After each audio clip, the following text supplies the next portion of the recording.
আমি কিন্তু একদম রেডি হয়ে গেছি। তুমি রেডি? হ্যাঁ আমি তো রেডি। কি রেডি? তোমার এই যে বুকের লোমগুলো, এগুলো মানে আমি সহ্য করতে পারি না, অসহ্যকর লাগে। এই বুকের লোম তুমি তুলবে, তারপরেই আমি যাবো। তো কি করে তুলবো আমি এখন? ট্যান্টানা, রেজার। এই রেজার দিও না, রেজার দিও না, রেজার দিলে কেটে যাবে। রেজার দিয়ে কেটে যাবে? ওকে, রেজার ছাড়াও আমার কাছে আরো একটা আইডিয়া আছে।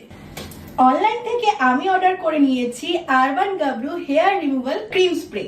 তো চলো এবার এটাকে স্প্রে করি। আরে আমার স্কিনে কিছু হবে না তো? একদমই কিছু হবে না, তুমি দেখো না। এটার কোনো হার্স স্মেল নেই আর 100% কিন্তু সেফ। 5 মিনিট ওয়েট করতে হবে, তারপরে কিন্তু হেয়ার গুলো রিমুভ হয়ে যাবে। এবারে এই ভিজে কাপড় দিয়ে কিন্তু রিমুভ করে দেব। দেখো কত ইজিলি হেয়ার গুলো রিমুভ হয়ে যাচ্ছে। বাহ, দারুণ হয়েছে তো। আরে এবারে তো লাগছে না, একদম হ্যান্ডসাম হ্যান্ডসাম। তো বন্ধুরা, তোমরাও ইউজ করতে পারো আরবান গাবরুর হেয়ার রিমুভাল ক্রিম স্প্রে। দারুণ একটা জিনিস, লিংক